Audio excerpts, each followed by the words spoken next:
There's this famous clip of you explaining how to hit a fade. I'm sure people have brought up to you a million times. Oh yeah, I hear it quite a lot. Can you explain to us how to hit the baby fade though?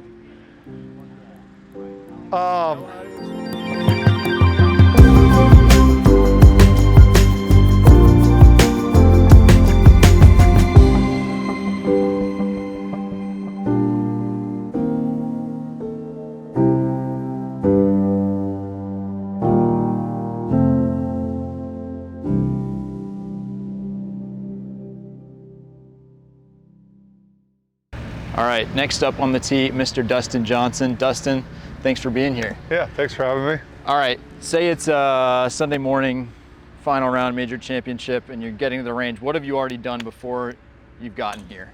So before I walk on the range, I'll usually go do my putting drills. So just run through just drills on the, you know, whatever putting drills I'm doing before I you know, technical stuff on the putting green. Okay. I'll do that before I come to the range. How about anything in the gym? Have you been throwing around weights? Depends on, obviously, if it's Sunday and I'm in one of the later groups, we're going off pretty late. So yeah, I'll probably have already done a workout, and then I'll get to the course and I'll do like a warm up again back in the gym nice. For like, you know, just like a 20-minute, just get the body moving and firing. Yeah. Did you do that? Do you feel limber right now? Are you warmed up? I did get a stretch. I didn't. Okay. I had a few other things to do, or I would have. Fair enough. And then what club did you just grab? Is that a 60? 60. Always a 60 to start? Yeah, I'll start with 60. Just hit a few like. Hit us a couple here. I'll hit a few shorter ones just to get moving, and then I'll kind of do like I've got a little bit of a routine. That was fantastic. It's a perfect start. Yeah, it is. Yeah, so what do you, I mean, obviously with these first few, you're just kind of limbering up, right? Yeah, the first ones I'll hit just like, not even really, I'm not trying to hit certain like numbers or anything like that. I'll just trying to get loose. Yeah. And then, so I'll maybe hit like, say 5 to 10 shots, just getting loose. But usually when I get to the range, like I'm already like warmed up, loose, kind of ready to go. Yeah, your body's already working. And then I'll kind of work through.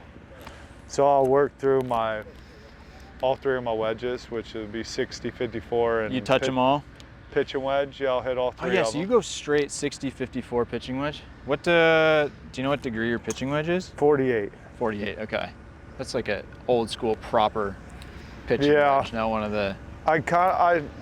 For a little while I switched and went 46, 50, 54. Yeah. So I put a 50 degree in and kind of bent my irons a little bit stronger, but I've been playing like this since I was a kid, I think. A while. So it's worked out okay for you. Yeah, and it didn't work. And I just switched back like a month or two ago. I tried it for like a year, and it didn't work. No. All right, hit us to 60 here. But yeah, so I'll work through I kind of have 3 shots with each wedge, like a half, a 3/4, and a stock. And so I'll kind of work through those with all 3 of my wedges. You want to show us one of each of those with your 60? Sure. And for me, it's not like whether I just call them a half, 3/4, and yeah, we won't hold you to exact 50% here feel. But was that your half right there that you just hit? Yeah, which would have been I mean it was close. What did it say? It was 89 or yeah. Well, it was 80, carried 81 carry. So. Which is close. It's 85 is what I'm trying to hit it. Nice. And then the 3/4 goes a little further, 95 so or 85, 95, 105. Okay.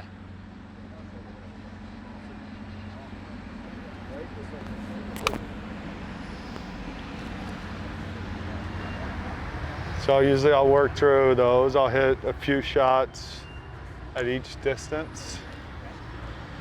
Do you have you always? And then if I'm struggling, like I'll keep hitting it until I like feel comfortable. Until you get it. But, yeah, it's not. Let me see. Let me move this. Yeah, it might. It's not. I don't know that we calibrated it right either, but it's okay.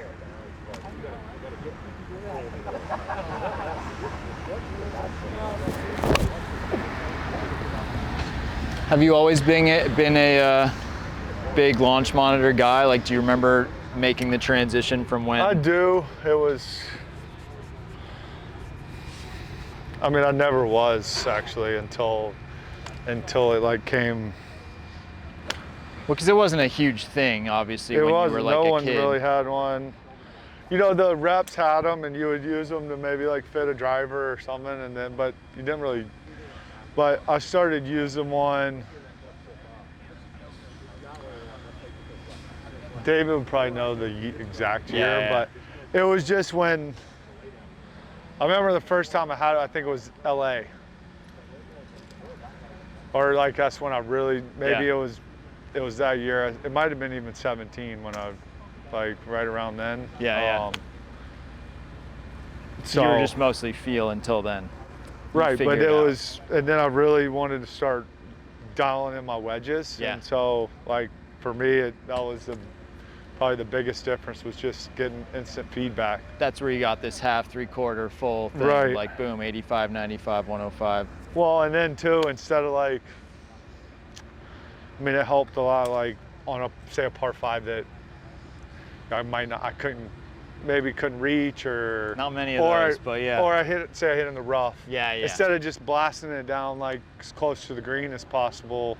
Yeah. Like, I would lay it up to like 85, 95, or 105, depending on the flag. Suddenly you know that there's something you can and go then, to. well, instead of like, you know, I'd get a lot of like 40 or 50 yard shots, you know, on, you know, because I'm pushing up, and then a lot of times you get stuck like to flags where you can't, you know, you got to hit a perfect golf shot to get it close. Yeah. So it was just, it made things a lot easier.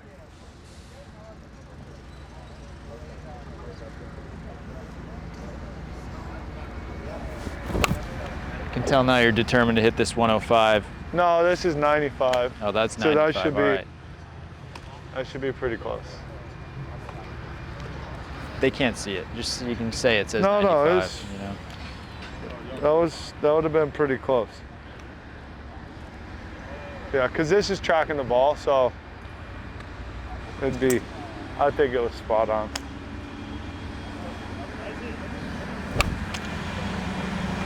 You like playing when it's hot? Yeah. I like it. I like when it's hot. You'd rather be hot or cold? There you go. Look, 94.5. Yeah. Yeah, I prefer the heat over playing when it's cold. I mean, I don't mind whatever we're playing in. It doesn't bother me, but if I'm gonna pick one, I'll take hot. Do you remember the hottest golf tournament you've ever played? I mean, there's been a few, but yeah, man, Singapore's pretty hot. Yeah. we played in Jeddah one time that was extremely hot. Yeah. And then I still remember Caves Valley. Oh. That was that might be the hottest I've ever been on a golf course. There's baking. Yeah, no wind. It was 150 degrees, humid. Yeah, it was hot. You ever wear rain gloves in the heat? You ever have to do that? No. You guys have caddies. You keep your grips nice and. Yeah, I mean, I carry one just in case, but to be honest, I don't know if I've ever. I mean, I can't remember the last time I actually wore one. Really? Even for rain? Yeah. You just try to keep it. I just generally my glove works fine. I've worn them when it was like really cold and raining. Really? Like two. Yeah. They're almost just like. Just because it was winter freezing, gloves. Yeah. Yeah, just because it was so cold. But that was probably 10 or 12 years ago.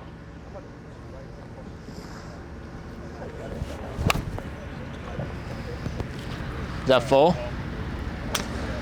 Just about? Close, yeah. Yeah, 100.0. I like that. But yeah, it was just under. All right, so I was still. All right, this will be just a dead stock one. Stock 60 degree. And you don't mind hitting 60 full, because some guys will say, oh, I don't really like hitting it past, you know, like 80 yards or something. Wow, that was right over the flag. Well, 108, little downwind. Yeah, wind just picked up a little bit, but yeah. I don't, it all depends. I mean, obviously I'm not gonna hit a full 60 into the wind. Yeah, just keep climbing. Well, it just doesn't, I mean, you can't really, you can't control the spin. Yeah. Or the distance, really. But, like, I'll hit full 60s, you know. I mean, obviously you don't hit that many. Yeah. Depends on the golf course maybe, but yeah, very rare do you hit, you know, full 60s. You get downwind, front flags, or, you know, you get a perfect number to, you know, where you cover. Yeah. I mean, but you still hit them. Yeah. You just don't hit a whole lot of them. You're usually just hitting it to a number. It's very rare that you even get like just a dead stock 8-iron. That's true. I mean, yeah, where it's no wind, it's flat, it's well, I'm good just saying, lie, it's just, you very rarely do you get just a perfect full shot with any club. with anything. Right. I mean, you're always you're either trying to hit it a couple yards further, take a little bit off, Yeah, launch it high, launch it low. Like, you're never just hitting just a straight stock that's interesting. Yeah. shot. So, you know, obviously on the range, try to practice all of them, hit different ones. Do you feel like during your range sessions you're trying to are you trying something different on every single golf shot? No, well, like range more like, for me, like Dialing it in. repetition, yeah, getting my Yeah. feels, you know, making sure I'm hitting my numbers. Yeah. And then, you know, because as long as I'm hitting my stock stuff, I know, all right, I can add a couple yards or take some off. But Yeah. so, but just kind of just going through, just getting loose, ready to play.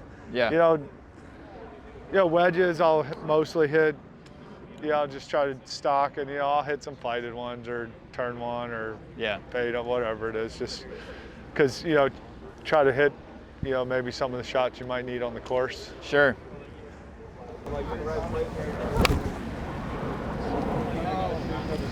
All right, and you'll touch each one of your wedges on the way through?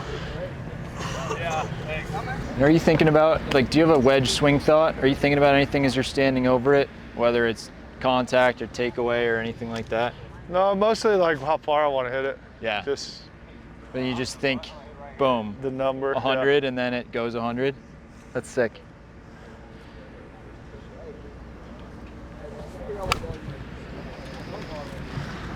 But yeah, so I'm just trying to think of exact distance I want to fly it, what shot I'm hitting, Yeah. the flight, kind of those things. Do you like to see it fall one way or the other? I mean, it looks like these balls are flying extremely straight, but do you like to see it fall just to the right? So or like, anything? yeah, I mean, it kind of depends. So like my half wedge shots, Yeah. I like to hit those straight to, if anything, just like almost feel like they're turning a hair. They don't. Baby draw. Like, yeah, be like a foot. So Really little, yeah. you know, I mean, to me it feels like I'm hitting a big draw, but it's Yeah. not. But it's just, you know, and also, you know, kind of flighted a hair lower just because it's a half swing, so it's not gonna. But yeah, just a touch. I want to feel like I'm drawing it just a hair. Oh, I hit that one a little thin, but A little thin. That is still that one, straight though. that's But that 1 foot draw though, I think. and flew a hair too far, but not much. Yeah, still pretty much right. Oof. Are there golfers who you've kind of tried to emulate or borrowed part of their games over the years? You're like, man, I like the way that guy hits his wedges. Let me try to do that. Or you just have done it your way? Yeah, I would probably say, I mean, obviously you always like people's wedge games or short games or the way they drive it or, yeah. But yeah, I've always still just, doesn't mean you don't admire what they do, but I just haven't tried to like. You haven't tried to steal it from anyone? Yeah, I mean. It's hard to do. I don't know how you would. Yeah, so I just try to make mine better is what I do. Yeah. I haven't tried to like copy anybody else's, just tried to take what I have and make it a little better. Do you think your golf swing has changed a lot over the years? No, not really. I wouldn't think so, but I don't know. No, I mean, it hasn't. Yeah. I look at old videos and videos now, and they all look, but, you know, obviously videos from when I'm swinging really well and playing really well to, you know, video, and then, you know, when I'm struggling and comparing them, they really don't look any different. I was going to say, at least for me, if I look at a good swing and a bad swing, I'm like, I couldn't tell you without seeing where the ball went, which one is good or not, but. Well, yeah, I mean, that's the thing though, golf is so, I mean, you know, there's such little small differences that make, you know, huge impacts on what you're doing. So it's all, that's why repetition and always trying to hit numbers and things is generally what helps me the most. Yeah.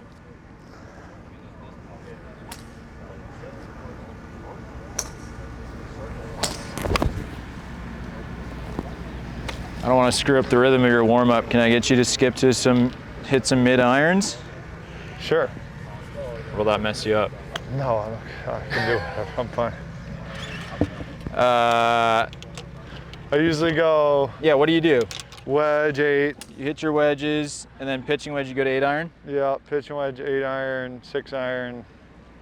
Evens. You guys all like even clubs. I'll switch though, like, so usually during tournament days, okay, I'll do evens, but like practice days, I'll do odds. Okay. Just to keep everyone in the mix. Yeah, well, just that way I hit all the clubs. Yeah. Well, you don't want to give, you know, some clubs too much love. No. You got to keep them on their toes. So yeah, generally like on practice round days, I'll hit odds just so they're all getting hit.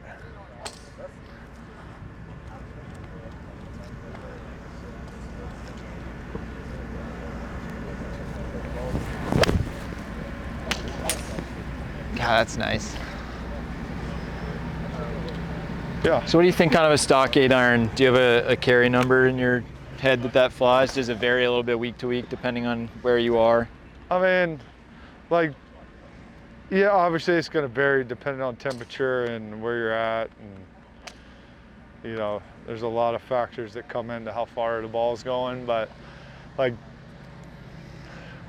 we're here in Dallas, it's really hot. Yeah.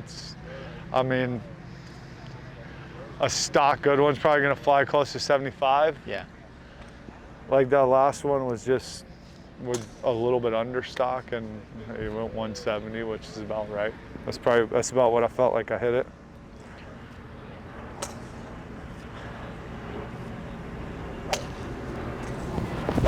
We were talking to Louie. He said he ends up hitting it way further on the golf course than he does on the range.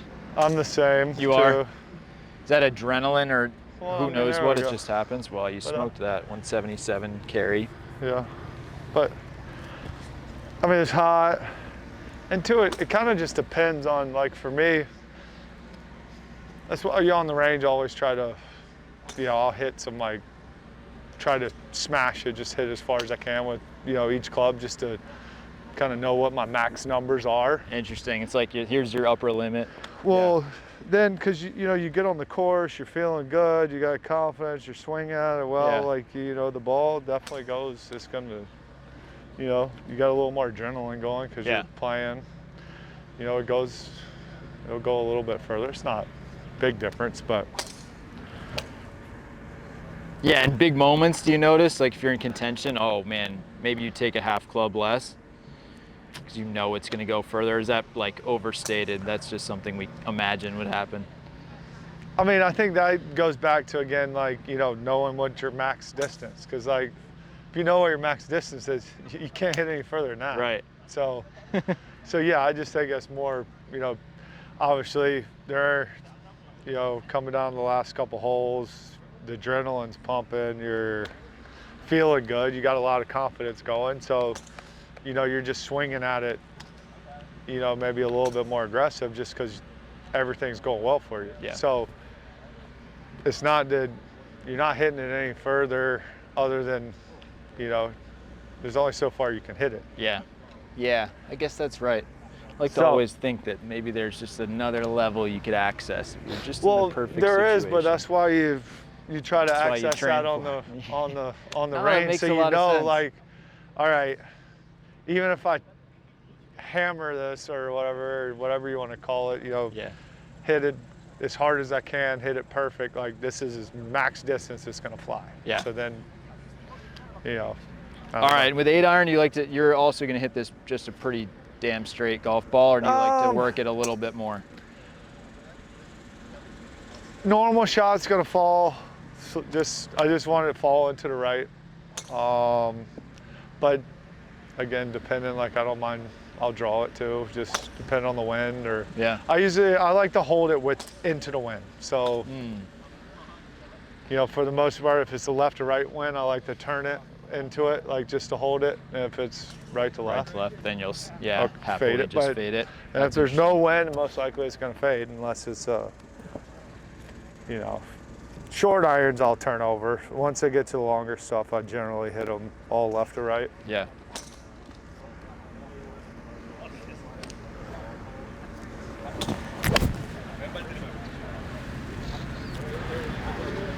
And in terms of setup stuff, alignment stuff, like the fundamentals, how much of like your practice or your warm up is just paying attention to that stuff and getting it?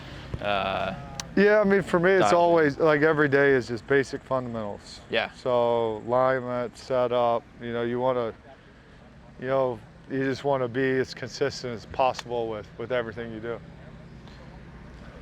For you, the ball is like a little up of center, is that right?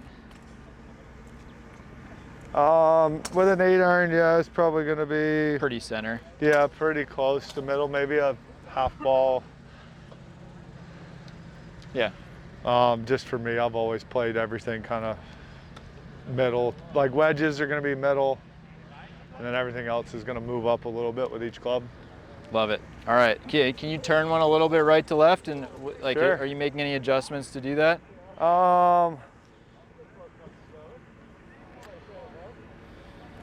It's the beauty of asking you a question while you're thinking through it.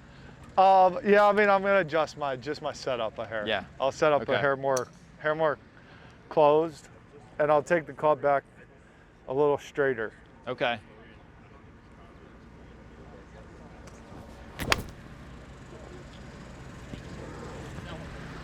That's your 1 foot draw here. Here, let me hand you a 6-iron. That was a nice draw. That was a nice draw. I mean, it's a beautiful ball flight. Ooh, so we got the DJ Protos in play here. What's the best golf shot you've ever hit in your life?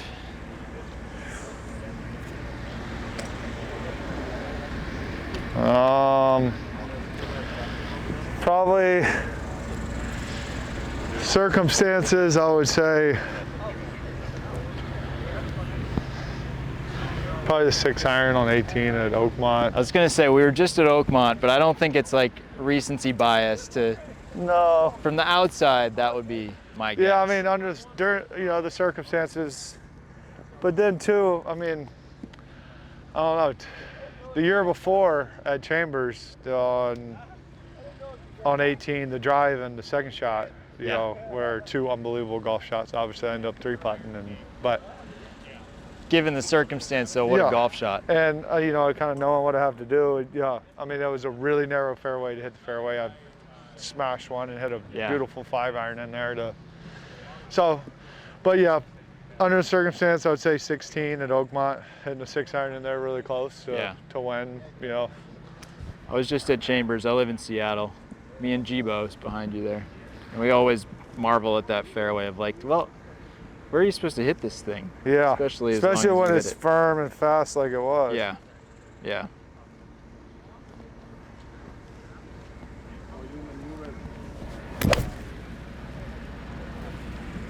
There's that little baby fade. Do you remember the first time you realized you were really good at golf? Man, when I was a kid, I mean, I knew I was pretty good. I didn't know. I probably really didn't. I mean, I said that I was gonna play, like, be a professional golfer, but I was just, you know, I was a cocky teenager. But I probably really didn't believe it though until I was in college. Okay.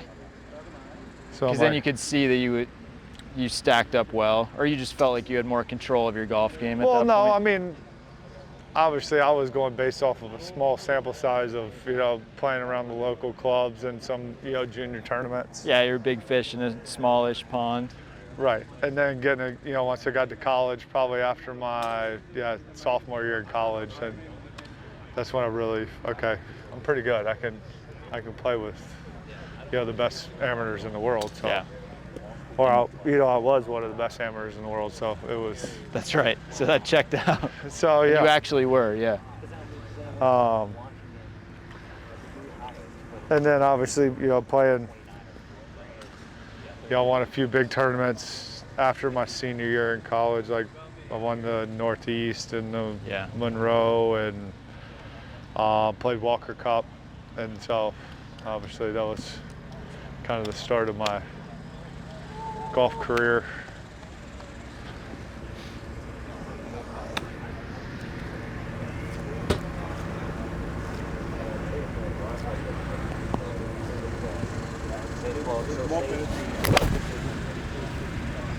There's this famous clip of you explaining how to hit a fade. I'm sure people have brought up to you a million times. Oh yeah, I hear it quite a lot. Can you explain to us how to hit the baby fade though? Do you know how to explain to hit the? Because it's just natural to you. So for me, no, it's not, because it's not natural to you. To be honest, I mean, it is now, but when like my first 8 years on tour, I played a draw. Yeah. Yeah. So, and then hammer a draw. But yeah, I used to draw everything. I wouldn't hit a fade unless I had to like go around a tree or something. Right. But, so working with Butch, like even the first like 4 years we were working together, we worked on hitting fades, but I still would never hit one. That's interesting. So you could fade it on the range. Yeah, no, I'd hit them on the range. We'd work on it, but like on the golf course, it was like no chance. I was doing it for a long time. I still remember it was at the BMW at Cog Hill. I won, but it was one of the first times like with like pressure that I hit fade in the tournament. So what were you doing differently to fade the ball versus So for me, like draw? I still did the same thing. You know, I set up, feet a little bit open. Okay, a little open. Club at the target. And then I'll take it back on my feet line and then release it to the target. Release it to the target. What does that mean, release it to the target? So I take it back on the angle of my feet, so my feet are open. So I'll take it back a hair outside, and then I'll just release it to the target. Wherever I'm heading, I don't know. Just about as simple as you can get. Yeah. And it works sometimes and sometimes it doesn't. A lot, I mean, you've hit some good little fades over the years, I think. That seemed pretty flush. Yeah. Beautiful. Like I said, it works sometimes and it doesn't. Do you have a favorite golf club? Um, What's your favorite one we haven't hit yet? You like the big one? Yeah, I mean, who doesn't like hitting the driver? Let's see a couple drivers, then we'll get out of your hair here. Favorite club. I think so. Goes the farthest. What's the funnest to hit, too? It's the funnest to hit. All right. What do you have a driver swing thought at the moment? Yeah, I'm trying to get. I've just gotten some bad habits lately of where, you know, swinging a little too much left. Just haven't. And then it cuts more. Not necessarily, but yeah. Bad just starts more left. Got it. So I'm trying to actually feel like I'm drawing the driver, but obviously I'm not. I'm still hitting nice little fades. The 1 foot draw. But to me, just getting the club path a little, just working on the path a little more neutral. Just getting a little more neutral, okay. so it's not as much to the left. So to knock some of the curve off. Yeah.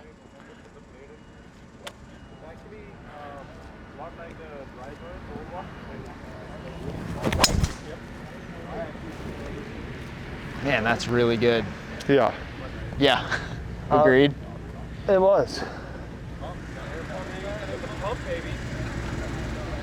Yeah. So, like, if you were like, okay, my favorite drive is when it fades 5 yards and it's. My favorite drive is when it goes in the fairway. Anything in the fairway. I don't give a shit. As far as possible. I don't care how I hit it as long as it goes in the fairway. That's my favorite drive. I mean, obviously, you know, you get a downwind, par 5 or whatever it is, and you hit a high bomb. It's, you know, those are always fun. But for the most part, my favorite one is just hitting it straight. Yeah. Or, no, it doesn't have to be straight, just hitting it in the fairway. Yeah. I don't care how it gets there.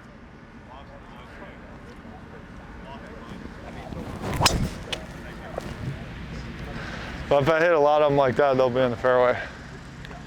Do you love golf, and have you always loved golf?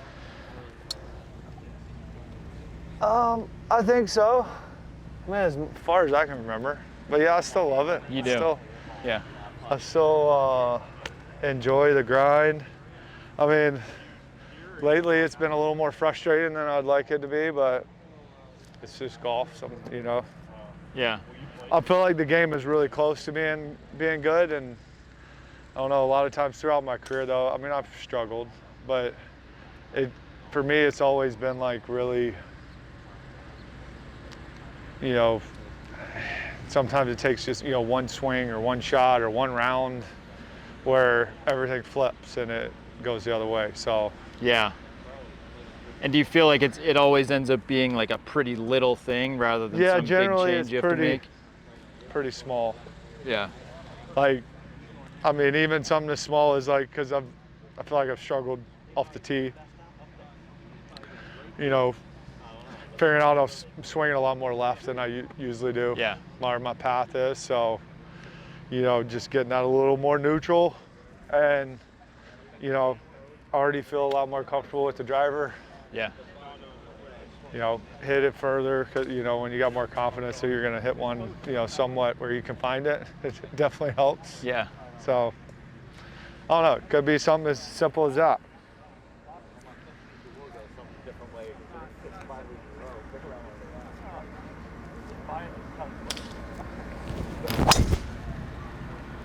Oh man, I'd really like that one too.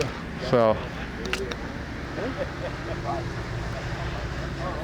You used to say that you're going to retire early, but it seems like from everyone that I've talked to, you still like working on your game. You still think you can be competitive. You still think there's kind of a as soon as I bright can't future be, I will stop. But yeah, for now, I still enjoy it. I still like competing, so I'm gonna give it a few more years for sure. Hell yeah. And I heard you're a baseball coach. Is that true? I am when I. So like I get to spend a lot of time with. I'll be assistant coach like in the fall, just because I can't obviously with my job I can't always be there. And right. So, yeah, I help out with baseball and basketball. So I do enjoy that. You still got game? A lot. I still got a little bit of game. Baseball and basketball? Yeah. Get to dust it off? It's not terrible.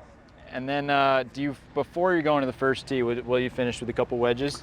Or do you finish with driver and then boom? No, driver, and then I'll usually I'll hit maybe like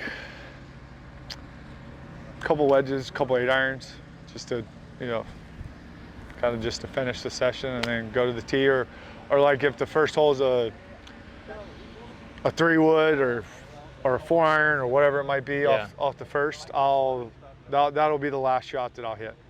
And you'll go do it. Well, yeah, just on the range. That'll be what I kind of end with. All right, hit us one more good one here, Dustin, and then we'll leave you be.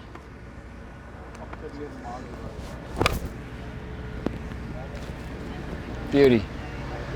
Do you have this is sort of a Happy Gilmore question. Do you have a happy place on the golf course? Is there somewhere when you're playing golf or working on your game, time of day, place in the world that gets you in a good zone? Not really. I mean, I think generally I'm just happy being on the golf course. So that is my happy place, is the golf course. Good. All right. That's a good thing. I mean, usually, most of the time we're, as golfers, or, when we're out there, if we're talking or whatever with a caddy or other players, like we're talking about everything but golf. So I don't know. Generally that works. All right.